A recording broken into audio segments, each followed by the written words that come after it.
Well, greetings and welcome to the Sunday preview for week chapter 16. And we are on chapter 19 in the story.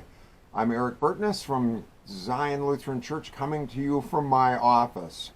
We're on week 16, so this Sunday we end our time in the Old Testament. Then we go into Lent, talking about rising from the ashes and embodying the full life in Christ. We'll talk about themes of discipleship, of temptation, humiliation, contemplation, surrender, eventually about resurrection on Easter Sunday. But for right now, we end our time in the Old Testament having spent 16 weeks going through the Old Testament.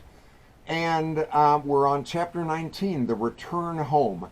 What's fascinating about this whole experience is that we've been talking for weeks about the Babylonian captivity, about the division of the kingdoms and all of that. It's been a tumultuous time, and they return home. They get back to Jerusalem, and that's what we'll be talking about on Sunday with Ezra. And Ezra gets the second wave back to Jerusalem, and he starts rebuilding the temple. That's what the sermon will be about on Sunday. If you've heard made reference in sermons about the second temple, that's what Ezra did with the people he brought back from captivity.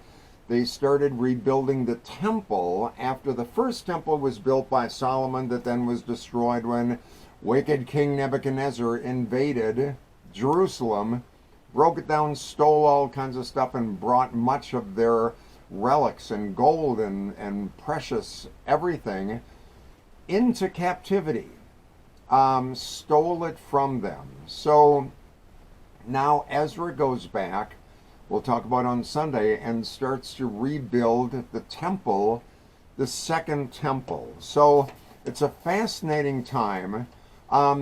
These chapters span about 60 or 70 years.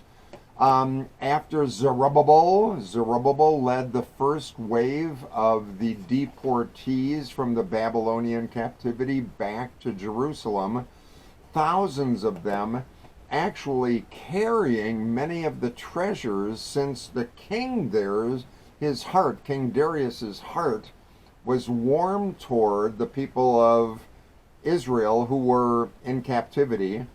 Remember the whole Daniel story.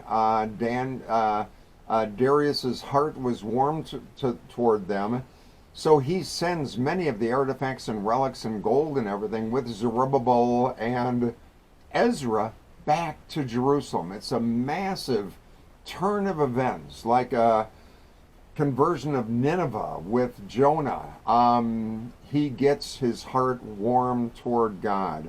So Nehemiah is what we'll talk about in the Monday, more to the story about how he rebuilt the walls of Jerusalem. So plan to listen to that. He was a gifted leader. Many of the people at Nehemiah's rebuilding were not pleased with what he was doing. So Nehemiah faced all kinds of opposition as he was rebuilding the walls, but they kept to it, they stuck to it, and in 52 days they rebuilt the walls of Jerusalem. So this was a time of also Malachi prophesied about the return of the prophet Elijah as a sign of things to come. Remember, Elijah was carried up into heaven on the chariot. So there's a lot of things happening. This is right at the end of the Old Testament. Even though there's a number of other Zephaniah and many other books that are at the end of our physical New Testament, the return home to Jerusalem is really at the end of the Old Testament.